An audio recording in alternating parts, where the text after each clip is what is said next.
नमस्कार। कार्यक्रम जीवन शैली में आप सभी दर्शकों का बहुत बहुत स्वागत, अभिनंदन। मैं हूं आपके साथ विश्वबंधु पांडे। दर्शकों, आज हम आपके समक्ष विषय लेकर आए हैं ऋतुराज बसंत पर, और इस विषय पर बातचीत करने के लिए हमारे साथ खास मेहमान स्टूडियो में उपस्थित हैं। आइए आपका परिचय उनसे कराएं। सबसे पहले हमारे साथ में हैं श्री कमल जोशी जी, जो कि भजन गायक हैं। कमल जोशी जी इस विषय पर हमारे साथ चर्चा करेंगे। हमारे अगले मेहमान जो जुड़ रहे हैं इस कार्यक्रम में, हमारे साथ में हैं सुंदर श्याम कुकरेती जी। सुंदर श्याम कुकरेती जी शिक्षाविद हैं। आप दोनों ही दर्शकों का बहुत बहुत स्वागत, अभिनंदन दूरदर्शन उत्तराखंड के स्टूडियो में। धन्यवाद। सबसे पहले मैं कुकरेती जी आपसे इस कार्यक्रम की शुरुआत करना चाहूँगा। जैसा कि हम जानते हैं, ऋतु शब्द जो है वो समय, कालखंड और मौसम, इस शब्द से इन सभी अर्थों की अभिव्यक्ति होती है। भारत जो है विभिन्न ऋतुओं वाला देश है हमारा। तो सबसे पहले तो हम यही जानना चाहेंगे कि ऋतुएं कौन कौन सी होती हैं, इस पर आप अपने विचार कहें जी। देखिए, भारतवर्ष जो है एक ऐसा देश है जिसको कि मैं यहाँ के निवासियों को भाग्यशाली कहूँगा कि यहाँ 6 ऋतुएं होती हैं जी। संसार में किसी भी देश में इतनी ऋतुएं नहीं हैं। और वो ऋतुएं शुरू होती हैं चैत मास से। तो चैत्र चल रहा है तो 2-2 महीने का लगभग 2-2 महीने का यहाँ पर इनका समय होता है, जबकि आदमी और मनुष्य अपने जीवन को आनंदित करता है। हर ऋतु की अपना महत्व होता है। तो ऋतुओं में बसंत ऋतु जो है ये पहला मतलब वर्ष के प्रथम 2 वर्ष ये कालखंड है इसका, इसमें ही ये अपना प्रभाव मनुष्य जीवन पर डालती है और मनुष्य उन्माद में रहता है। मनुष्य अपने बड़ा उत्साहित रहता है और उल्लसित भी रहता है जी। क्योंकि ये बसंत जो है तो ये शुरू होती है बसंत से, आप अगर कहें तो उसके बाद शरद ऋतु, ये शरद बसंत से पहले है तो शिशिर ऋतु इसके बाद आ जाती है, हेमंत ऋतु। और इसी तरह से ये जो 6 ऋतुएं हैं इनका अपना अपना महत्व होता है। 2 महीने का इनका समय होता है लगभग जी। जी कुकरेती जी, बिल्कुल आपने ठीक कहा। वर्षा ऋतु है, ग्रीष्म है, शरद है, हेमंत है, शिशिर है और बसंत की जहाँ तक बात आती है। हमारे साथ में कमल जोशी जी भी हैं। जोशी जी, जैसा कि आज का विषय हम अपने इस कार्यक्रम में शामिल कर रहे हैं ऋतुराज बसंत, तो सबसे पहले क्योंकि आप भजन गायक भी हैं और काफ़ी पकड़ रखते हैं इन चीज़ों पर, तो सबसे पहले हम आपसे भी जानना चाहेंगे कि बसंत पर आप क्या कहेंगे, और इसके साथ में अगर कुछ पंक्तियाँ भी आप कहना चाहें जी। देखिए सर, आप सभी को विशेष रूप से बसंत ऋतु की शुभकामनाएं देना चाहूँगा। मैं यहाँ पर सभी प्रदेशवासियों को और समस्त देशवासियों को भी बसंत ऋतु का आगमन, देखिए, किसी भी व्यक्ति के जीवन में खुशहाली का प्रतीक माना जाता है। और मैंने इसके लिए छोटी सी पंक्तियाँ भी लिखी हैं जी। आप सभी दर्शकों के बीच में रखना चाहूँगा। किस प्रकार से खुशहाली आती है चारों ओर और सभी लोग प्रसन्न होते हैं, अंदर से प्रसन्न होते हैं। देखिए, बाहरी प्रसन्नता तो हमको बहुत चीज़ से प्राप्त हो जाती है, पर कुदरती जो प्रसन्नता है, आंतरिक प्रसन्नता है, वो बसंत ऋतु में सभी व्यक्तियों पर, सभी प्राणियों पर संभवतः खुद ही व्यक्ति उसको प्रतीत करता है। आइए चंद शब्दों के द्वारा मैं आप लोगों के सम्मुख बसंत ऋतु के आगमन पर जो मैंने पंक्तियाँ खुद ही लिखी हुई हैं आप लोगों के सम्मुख रखता हूँ। ऋतु बसंत का आगमन, फुलवारी चहुँ ओर, पीली सरसों खेत में, मन भावन चित चोर रे मित्रो, मन भावन चित चोर। और धरा बसंती हो गई, आया है ऋतुराज, धरा बसंती हो गई, आया है ऋतुराज, घर द्वारे रौनक बड़ी, हर्षित है मन आज ओ साथियों, हर्षित है मन आज। ऋतु बसंत का आगमन, फुलवारी चहुँ ओर। और इस ऋतु में विशेष महत्व पीली चीज़ का होता है, फिर मैं आगे आपको बताता हूँ। बिल्कुल जोशी जी, आपने बहुत ही सुंदर शब्दों के साथ में ये बताया है बसंत के बारे में, और ऋतुराज बसंत के जहाँ पर आपने इतने सुंदर शब्दों के साथ में अभिव्यक्ति प्रदान की है। निश्चित रूप से डॉक्टर साहब, जैसे कि कुकृति जी, मैं जानना चाहूँगा कि अभी जैसा कि कहा है कि पीली चीज़ें, पीली सरसों हो जाती है, नए पत्ते आ जाते हैं पेड़ों में, नई कोपलें आ जाती हैं और वातावरण जो है बहुत उल्लसित हो जाता है। आपने अभी कहा भी है वसंत ऋतु को ये वसंत शब्द क्यों दिया गया होगा? हालांकि इतनी सारी ऋतुएं हैं, लेकिन बसंत पर अगर हम इस पर बात करें जी।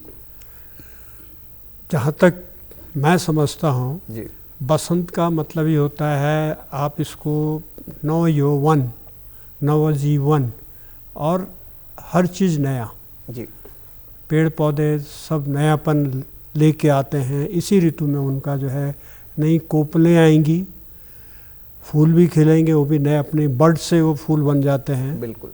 तो इस तरह से एक नयापन है, नया यौवन कहूँगा मैं इसको। तो चूँकि इसका प्रारंभ जीवन का इन चीज़ों में, ये जो वस्तुएं जो मैंने बताई आपको, इनमें प्रारंभ हो रहा है, तो एक उल्लास है। तो प्रारंभ होने की वजह से इसको जो है हम ऋतुराज कहते हैं। जी बिल्कुल, निश्चित रूप से। और इसकी विशेषताओं पर भी हम बातचीत करेंगे, और विशेषता के लिए कमल जी आपसे हम जानना चाहेंगे कुछ शब्दों के माध्यम से, कुछ आपके गीत हैं जिनके माध्यम से हम ये जानने का प्रयास करें कि वसंत ऋतु की विशेषता क्या है। हालांकि विशेषता तो जैसे कि अभी कुकृति जी ने बता भी दी है कि यहाँ पर जो नव यौवन है, हर चीज़ में जो है नयापन है, वही बसंत का आगाज़ होता है। और इसी से तो एक जो ऋतु चक्र है, पूरे साल भर जिस तरह से ऋतुओं का चक्र रहता है, और इतनी खूबसूरती के साथ में इसका आगाज़ होता है। जी देखिए सर, पांडे सर, बसंत ऋतु का आगमन हमारे सर कुकृति सर ने भी बताया जी, जिसके बारे में आपको विस्तार से सभी दर्शकों को, और मैं भी थोड़ा सा इसमें प्रकाश डालना चाहूँगा। बिल्कुल। इसमें देखिए सर ने बताया कि पेड़ पौधों में नए नए कोपले आती हैं, हर चीज़ नया, नवयौवन, नया जीवन मिलता है सबको। और इसके साथ साथ जो प्रकृति में पशु पक्षी हैं, उनका भी अलग ही एक उत्साह का, क्योंकि देखिए जब ग्रीष्म ऋतु का आगमन होता है तो उससे पहले चारों ओर खुशहाली रहती है, पेड़ों में नए नए पत्ते आते हैं, अच्छे अच्छे फूल आते हैं, और यहाँ से एक जीवन का उदय प्रारंभ होता है। जी। और किस प्रकार से आइए दो शब्दों के द्वारा में जी। कोयल कूक रही बागों में, बहुत कोयल कूक रही बागों में, नाचे झिंगुर मोर। कोयल कूक रही बागों में, नाचे झिंगुर मोर। ऋतुओं का राजा आया है, सभी मचाए शोर। कोयल कूक रही बागों में, नाचे झिंगुर मोर। ऋतुओं का राजा आया है, सभी मचाए शोर। कण कण में मस्ती छाई है, कण कण में मस्ती छाई है। आया है मधुमास, बोरैया लगे मस्त मही। कहते इसे फागुन मास, कहते इसे फागुन मास। पीले पीले पुष्प खिले हैं, पीले पीले पुष्प खिले हैं। पीली सरसों गात, मद माते मगरत भरे हैं। दिखता है हर ओर तरुणाई छाई पुष्पों पर, तरुणाई छाई पुष्पों पर। हरी भरी रंगीन घटाएं, हरी भरी रंगीन घटाएं। रंग भरा है श्रृंग चारों ओर, चारों ओर। यही बसंत की विशेषता है, चारों ओर खुशहाली का प्रतीक। जोशी जी, जिस तरह से आप अपने शब्दों से हमें आनंदित कर रहे हैं, उस कार्यक्रम में बहुत ही सुंदर सुंदर गीतों के माध्यम से, पंक्तियों के माध्यम से हमारे जो दर्शक हैं वो भी आपको सुन रहे हैं। आज जिस तरीके से कवि कुकृति जी, मैं ये भी आपसे भी जानना चाहूँगा कि कवियों ने प्राचीन काल से ही है बसंत को लेकर के बहुत सारी रचनाएं की हैं, तो क्या प्रमुखता है, किस तरह से इन्होंने केवल बसंत को ही प्रमुख रूप से माना है और अपनी रचनाओं में शामिल किया है? हालांकि बहुत सारे ऋतुओं से संबंधित गीत जो हैं, पंक्तियां हैं, कहानियां हैं, और कहते हैं कि जो कविताएं हैं वो कई सारी हमें देखने को मिलती है, लेकिन बसंत को प्रमुख रूप से उसको एक उदाहरण बना करके सामने प्रस्तुत किया है। इस पर आप क्या कहेंगे, क्या विचार है? बसंत ऋतु एक ऐसी ऋतु है जो कि मन को आनंदित करती है, क्योंकि सब कुछ नया नया होने लगता है। चाहे वो हवा की बयार हो, चाहे वो बागों में बहार हो, चाहे वो किसी तरह का भी कोई कार्य करने की हमारी इच्छा हो, तो वो जो मंद मंद हवा है उसमें हम थकान भी नहीं महसूस करते हैं। कारण ऋतुराज ने ऐसी हमको अपनी प्रकृति से आनंदित कर रखा है। तो एक इसमें एक कवि ने बड़ा अच्छा वो लिखा जी कि जो बसंत है, अगर बसंत में सुगंध न हो तो मैं किससे पूछूं कि बसंत क्या है। बिल्कुल, बहुत तो सुंदर। बसंत जो है अपना एक उसका स्वरूप है जो मनुष्य को ही नहीं बल्कि अन्य जीव जंतुओं को भी अपने आगोश में लेने की अक्षमता रखता है। तो बसंत को इसीलिए इसको ऋतुराज भी कहते हैं। बिल्कुल। अब इतनी अच्छी बसंत की जो अगर हमारे सामने पिक्चर है, तो वास्तव में हम बड़े तमन्ना से अपने काम को करने में लग जाते हैं, और यही सबका एक आनंद का क्षण होता है जब हम काम को अच्छे ढंग से करते हैं। अगर आप देखें तो परीक्षाएं भी अधिकतर बिल्कुल इन्हीं दिनों होती हैं जी, मार्च अप्रैल में। जी। शायद उनको ये हो कि भाई ठीक है, मौसम ठीक रहेगा तो बच्चे भी अच्छे मन से एग्जाम दे छात्र पाएंगे। जो है नव स्फूर्ति से भरे हैं, जोश से भरे हैं। जी और मौसम उनको, ऋतुराज उनको मदद करता है, क्योंकि मौसम बहुत सुंदर होता है। मंद मंद हवा चल रही है, चिड़ियाँ चहचहा रही हैं, फूल खिले हैं, सुंदर दिखाई दे रहे हैं, सारी धरती में सुंदर हरियाली है। तो उनको मतलब क्यों ना वो अच्छा काम करके दिखाएं, एक तमन्ना जागृत हो जाती है। तो वो ऋतुराज के ही प्रताप से होता है कि हमें जो है काम करने की इच्छा और उसको फलीभूत करने की जो इच्छा शक्ति है वो पूरी हो जाती है। बिल्कुल। और कुल मिलाकर कहा जा सकता है कि एक पॉजिटिविटी, सकारात्मकता का प्रतीक है जो ये बसंत ऋतु है। जोशी जी, आप स्वयं भी कवि हैं, बहुत सारे आपने दोहे भी और कविताओं के माध्यम से भी गीत भी गाए हैं इस पर, हालांकि ऋतुओं पर आपका काफ़ी एक अध्ययन भी रहा है। तो हम जानना चाहेंगे कि कवियों ने, इसी बात को आगे लेकर चलते हैं कि कवियों ने प्रमुखता के साथ में बसंत को हमेशा आगे रखा है और इस पर बहुत सी चीज़ें लिखी हुई हैं, बहुत सी कविताएं लिखी हैं, बहुत से गीत लिखे हुए हैं। आपके विचार इस पर हम ज़रूर जानना चाहेंगे। देखिए सर, इसे ऋतुओं का राजा कहा जाता है। 6 ऋतुएं जो होती हैं जी, बसंत ऋतु का नाम सबसे ऊपर आता है। अभी सर के मुखारविंद से ही आपने सुना कि ऋतुओं का राजा बसंत ही माना जाता है।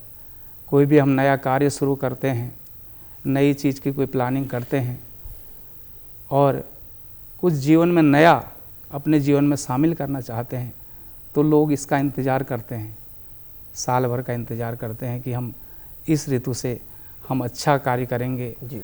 और एक अच्छी जो पॉजिटिव थिंकिंग, अच्छी विचारधारा कोई भी प्राणी के उसमें देखी जाती है कि बसंत ऋतु उसमें स्वाभाविक कुदरत का ही एक करिश्मा। सोचिए, कुदरत के द्वारा ही आदमी के विचारों में भी थोड़ा सा बदलाव हो जाता है इस ऋतु के हिसाब से। जैसे ऋतु बदलती है उसी हिसाब से आदमी का विचार भी अच्छे बनते हैं और चारों ओर खुशहाली रहती है, चारों ओर हरियाली रहती है। तो उस हिसाब से उसके विचार भी पॉजिटिव, जो सर ने बताया, वो आते हैं और बहुत अच्छा ऋतु होती है। जीवन में सब प्रकार से सबसे ऊपर इस ऋतु को ही माना जाएगा। जी, कुछ शब्दों में इसको बयां करें, पंक्तियों में अगर आप चाहें। जी जी, आइए आपके सामने मैं छोटी सी प्रस्तुति बिल्कुल दे रहा हूँ। देखो बसंत ऋतु है आई, देखो बसंत ऋतु है आई, अपने साथ खेतों में हरियाली लाई, अपने साथ खेतों में हरियाली लाई, और किसानों के मन में है खुशियाँ छाई। देखिए, पूरे देश का जो भरण पोषण करते हैं, किसानों के लिए विशेष रूप से देखिए खुशहाली का मौसम यह माना जाता है। किसानों के मन में खुशियाँ लाई, घर घर में है हरियाली छाई, घर घर में है हरियाली छाई, देखो बसंत ऋतु है आई, देखो बसंत ऋतु है आई, हरियाली बसंत ऋतु लाती है, हरियाली बसंत ऋतु लाती है, गर्मी में हरियाली चली जाती है, गर्मी में हरियाली चली जाती है, हरे रंग का उजाला हमें देती, हरे रंग का उजाला हमें देती, यही चक्र चलता रहता है, यही चक्र चलता रहता है, नहीं किसी को नुकसान है होता, नहीं किसी को नुकसान है होता, देखो बसंत ऋतु आई है, देखो बसंत ऋतु आई है, चारों ओर खुशहाली छाई है, चहूँ ओर खुशहाली छाई है, देखो बसंत ऋतु आई है। बहुत सुंदर, निश्चित रूप से, और खुशहाली का प्रतीक है बसंत। कुकरेती जी, आप एक शिक्षाविद हैं और इसके साथ में आपने देखा होगा कि बाल्य अवस्था में बच्चों को आपने देखा होगा, पढ़ाया है बहुत से बच्चों को। खास तौर से हम अगर इस बसंत, ऋतुराज बसंत को कनेक्ट करें जीवन से, उनके मन मस्तिष्क से, तो बसंत ऋतु का मन मस्तिष्क पर किस प्रकार का प्रभाव पड़ता है, क्योंकि ये जीवन शैली जो है हमारा जीवन से जुड़ी हुई है चीज़ें, इस पर आप क्या कहेंगे? जी देखिए, बसंत ऋतु जो है एक उस बच्चे के लिए उस खिलौने की तरह है जिससे वो मन को अपने बहुत प्रसन्न करने की अक्षमता रखता है। बहुत सुंदर जी। और बसंत ऋतु में हर चीज़, चाहे वो दृश्य हो, नदी हो, यानी नदी का तो पानी भी इन दिनों कम गंदा होने लगता है और बाद में वो एकदम से क्लियर होने लगता है। तो बच्चा जो है हर चीज़ नया चाहता है, तो ये ऋतु, बसंत ऋतु उसको मौका देती है कि देखो मैं नयापन ला रहा हूँ प्रकृति में, तुम भी अपने कार्य में नयापन लाओ और आनंदित हो। तो ऋतुराज एक बहुत बड़ा इनको एक मैसेज देता है कि भाई देखिए, अगर मैं कुछ परिवर्तन ला रहा हूँ तो आप भी लाइए अपने जीवन में। तो बच्चे प्रयास करते हैं। तो ऋतुराज जो है ये एक तरह से, अगर आपने देखा है, बड़ा मस्ताना, एक तरह से बड़ा मस्ताना ऋतु है ये बड़ी मस्तानी ऋतु है। बिल्कुल। आपने अगर सुना हो कि वो रंग दे बसंती चोला, कितनी मस्तानी ढंग से वो लोग यानी जेल तक गए और फांसी के फंदे पर झूल गए। बिल्कुल। तो ये मस्तानी एक उनके अंदर एक गुण पैदा करता है ऋतुराज कि भाई आप भी मस्त होकर के अपना काम कीजिए और आनंदित रहिए। जी, फिल्मों में जहाँ तक कि फिल्मों की बात है तो बसंत का जो जिक्र होता है, इस पर कुकरेती जी आप कुछ कहना चाहेंगे कि फिल्मों में जिस तरीके से हम फिल्मों में भी देखते हैं और अभी आपने शब्द फिल्मों की दुनिया में जिस तरीके से बसंत के महत्व को दर्शाया जाता है। जी आप देखिए कि जब वो कई जो आपने देखे होंगे कि वो फिल्मों में जब भी ऋतु बसंत का कोई प्रयोग होता है तो उसका जो प्रदर्शन है, उसका जो छायांकन है, बिल्कुल वो बिल्कुल अलग तरह से होता है। इस तरह से होता है कि वो बहुत सुंदर लगता है मुकाबले दूसरों के। भले ही आजकल तो म्यूजिक की वजह से बहुत ज़्यादा फास्ट हर चीज़ चल रहा है, लेकिन वो जो कला है जिसमें कि ऋतु बसंत का छायांकन हुआ हो, उनकी चाहे वो एक्टिंग हो, चाहे उनके डायलॉग डिलीवरी हो, हर चीज़ में एक सौम्यता भी है। ये और ऋतुओं के उसमें कहीं पिक्चरों में भी ये नहीं दिखाई देता। जो ऋतुराज बसंत के आगमन पर उसका छायांकन करते हुए, चाहे वो पिक्चराइजेशन हो, चाहे वो एक्टिंग हो, चाहे वो गाना हो, डांस हो, वो एक अलग ही तरह की शोभा देते हैं। बिल्कुल जी। जोशी जी से भी हम इस पर विचार जरूर जानेंगे कि फिल्मों में, जैसा कि अभी हमने सर ने भी जिक्र किया है कि फिल्मों में जो बसंत के आगमन को, उसकी प्रमुखता कह लीजिए, महत्व को कह लीजिए, या कहा जा सकता है कि बसंत से हर चीज़ का नवस्फूर्ति का जो संचार है वो दिखाया जाता है, दर्शाया जाता है, छायांकन के माध्यम से फिल्मों में इसे लाया जाता है। इस पर आप क्या कहेंगे, क्या विचार रखेंगे? जी देखिए सर, जो हम स्टूडियो के अंदर रिकॉर्डिंग कर रहे हैं या कहीं भी कोई फिल्म स्टूडियो बना रहता है, उसके अंदर का हम कोई चीज़ हम उसको पिक्चराइज करते हैं तो उसका अलग महत्व होता है। अंदर कोई चीज़ हम शूट कर रहे हैं तो उसका अलग जो डायलॉग हो रहे हैं, उसका जो बोलने का ढंग है कलाकार का, उसका अलग ही रहेगा। पर इसके साथ साथ हम अगर बसंत ऋतु के साथ साथ हम कोई चीज़ पिक्चराइजेशन कर रहे हैं, बाहर कोई चीज़ शूट कर रहे हैं, तो बाहरी देखिए कुदरती जो चीज़ है उसको हम अगर उसमें ले रहे हैं अंदर, तो जो कलाकार है वो अंदर से उसकी आंतरिक शक्ति जागृत होगी और वो बहुत अच्छा अभिनय और भी कुदरत के हिसाब से मिलकर वो कर सकता है। जी, 2 लाइनें इसमें मैं आपको फिर पुनः जो मेरे द्वारा लिखित दोहा है मैं एक बार पुनः बिल्कुल जी आप लोग के सामने प्रस्तुत कर रहा हूँ। धानी चूनर ओढ़ के धरा रही इतराय, धानी चूनर ओढ़ के धरा रही इतराय, शीत लहर ऐसी चली पुष्प रहे लहराए चहूँ ओर, पुष्प रहे लहराए ओ मित्रों पुष्प रहे इतराय। ऋतु बसंत से हो गया कैसा ये अनुराग, ऋतु बसंत से हो गया कैसा ये अनुराग। काली कोयल गा रही भांति भांति के राग ओ मित्रों, भांति भांति के राग।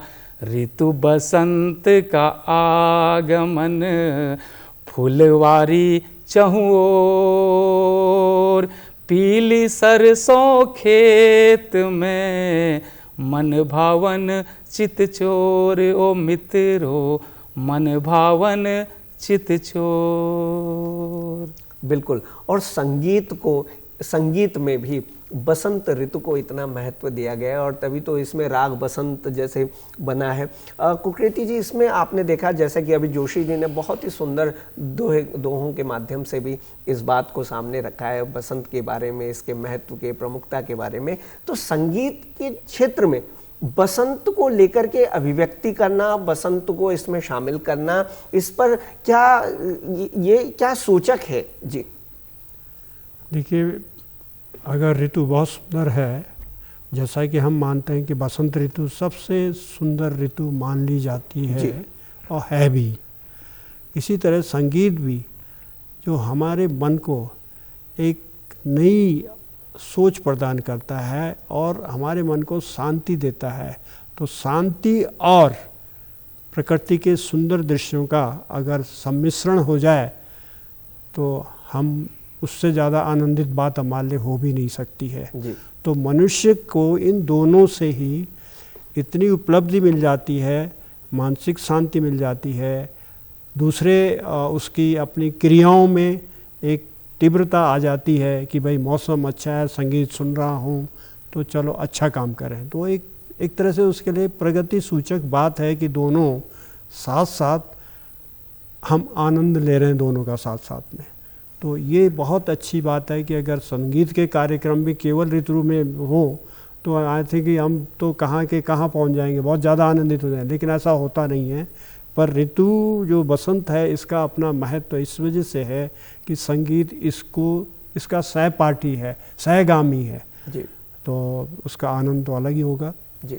और स्वास्थ्य पर क्या प्रभाव रहता है, खास तौर से अगर जैसे बसंत ऋतु रहती है, स्वास्थ्य पर क्या कहेंगे इस पे? आजकल आपने देखा होगा कि योग पर बहुत ध्यान है जी और एक बहुत अच्छी विधा है वो, जिससे कि हम स्वस्थ रहते हैं।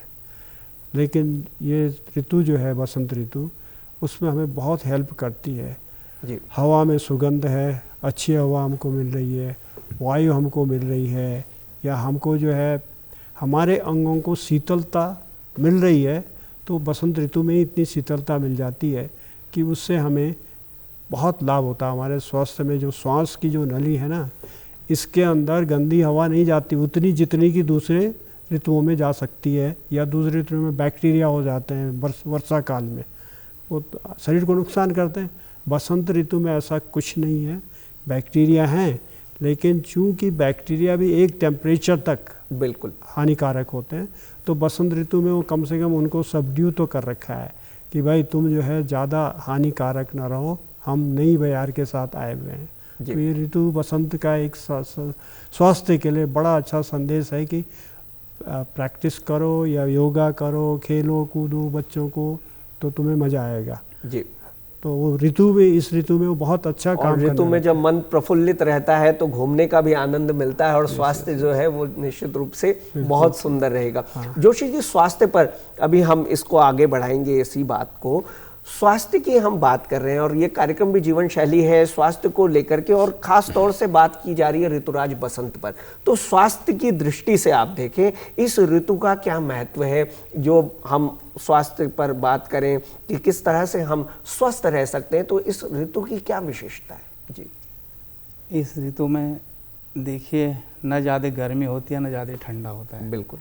इसमें गर्मी का आगमन होता है और जो ठंडी शरद ऋतु गई उसका समापन हो जाता है और ग्रीष्म ऋतु का आगमन हो जाता है। जी। और इसमें जैसे हम कोई भी चीज़ हम खाते पीते हैं, कहते हैं कि जैसा खाते हैं हम वैसा अन्न वैसा होता है हमारा मन। इसी पर दो लाइन अगर आप कुछ गाएं वसंत पर। जी। बिल्कुल। बसंत ऋतु के ऊपर दो शब्द मैं आपके सामने रखूँगा। किस प्रकार से खुशहाली चारों ओर है, आइए सुना आपने सभी के मुखारबिंद से, सभी को विदित है। आओ इस धरा पर स्वागत है तुम्हारा, बसंत ऋतु का स्वागत हम कर रहे हैं। किस प्रकार से, आओ इस धरा पर स्वागत है तुम्हारा, धरती पर खिलाओ फूल प्यारे प्यारे, धरती पर खिलाओ फूल प्यारे प्यारे, अब आम्र वृक्षों पर भी मंजर आएंगे, अब आम्र वृक्षों पर भी मंजर आएंगे, कोयल कूकेगी अब बगिया में, कोयल कूकेगी अब बगिया में, पीली सरसों फूलेगी अब, नज़ारा कुछ ऐसा होगा जैसे बिछा हो कोई बिछौना, बिछा हो कोई बिछौना, बिछा हो कोई बिछौना। आपने बहुत ही सुंदर शब्दों के साथ में इसे बताया है बसंत के बारे में। आप दोनों ही मेहमान हमारे कार्यक्रम में जुड़े, इसके लिए आपका बहुत बहुत धन्यवाद। धन्यवाद आपका भी। जी, तो दर्शकों, ये था आज का हमारा कार्यक्रम ऋतुराज बसंत पर। अगले अंक में आपसे फिर होगी मुलाकात किसी नए विषय के साथ। तब तक के लिए नमस्कार।